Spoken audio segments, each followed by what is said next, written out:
Right, guys, so the press conferences have all been wrapped up from Ole Gunnar Solskjaer and Steve Bruce. I'm here with James, who is reporting. He's a Manchester correspondent for the Evening Standard. James, talk me through it. Today's game, unexpected result, expected result. Where do you sit on it?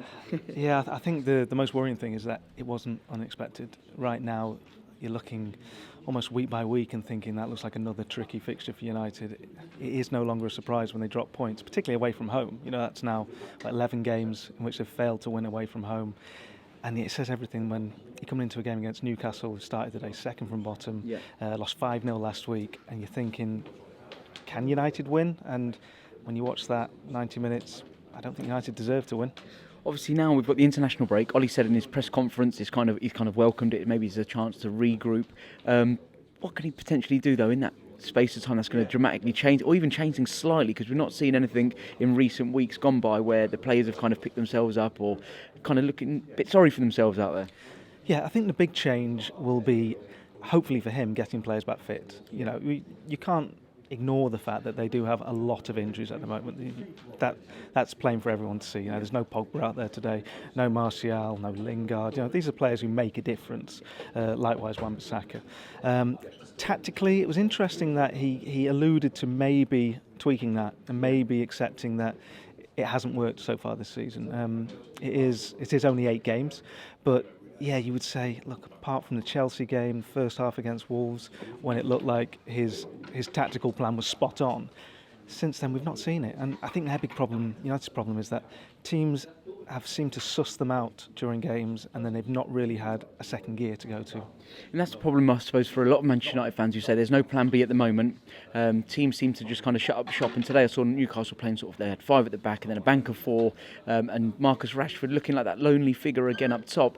Is it only going to be a matter of time before Ollie has to revert from this 4-2-3-1 into maybe a 4-3-3 like we saw when he first came in as interim manager?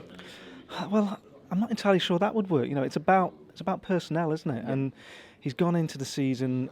I think everyone would admit that he's not done all the business that he wanted to do. Yeah. You know, he's lost their best goal scorer in Lukaku and not replaced him. And probably the best after that is Martial, and he's been injured for ages. So that's about personnel. They still need a right winger. And they needed that from when Jose Mourinho was there, and still now. And Daniel James was bought and can play there, but you can already see with him he prefers being on the left, doesn't he? Yeah. So even when everyone's fit, I'm still not sure that the personnel's there for it to gel. Like you say, you're going to be putting square pegs in round holes. Did you kind of look at this squad coming into the season, especially on deadline day when the striker wasn't brought in or a right winger?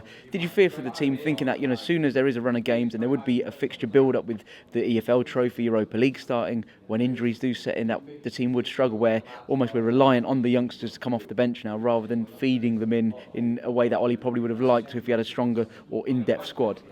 Yeah, this isn't a case of hindsight being 2020. Yeah. At the close of the transfer window, I was worried. You know, I could not believe that window could close without United strengthening midfield and up front. I would have said they needed 2 midfielders, let alone one. They got none. And when you know, Lukaku wasn't everyone's cup of tea. I get that from a personal point of view. I think he's a goal scorer of the highest level. So when you lose that, you've got to replace it. And we knew going into the season that Rashford had never had a 20-goal season. We knew Martial hadn't. So there was a great leap of faith that either of those could become that. You add to that Martial has had injury problems pretty much throughout his time at United, and you think that was an absolute gamble. Now, Solskjaer says that he did it willingly. He certainly wanted to bring a striker, we know that, but the likes of Dybala, he couldn't get that deal done. Given that you couldn't get those deals done, I just think maybe you keep a hold of someone like Lukaku because he will get you goals. Is Ollie going to be the man to remain as manager of Manchester United for the time being, and is he going to be able to get us out of this lull?